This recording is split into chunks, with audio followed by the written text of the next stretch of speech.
السلام علیکم۔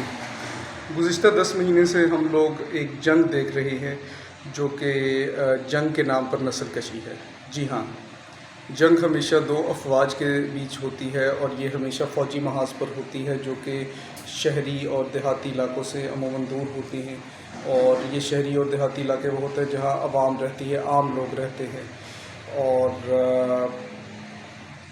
یہ محاذ افواج کے بیچ ہوتی ہے۔ شہریوں کا اس سے کوئی لینا دینا نہیں ہوتا، لیکن افسوس کی بات یہ ہے کہ غزہ پٹی میں پچھلے 10 مہینوں سے جو نسل کشی ہو رہی ہے وہ جنگ نہیں ہے، وہ نسل کشی ہے۔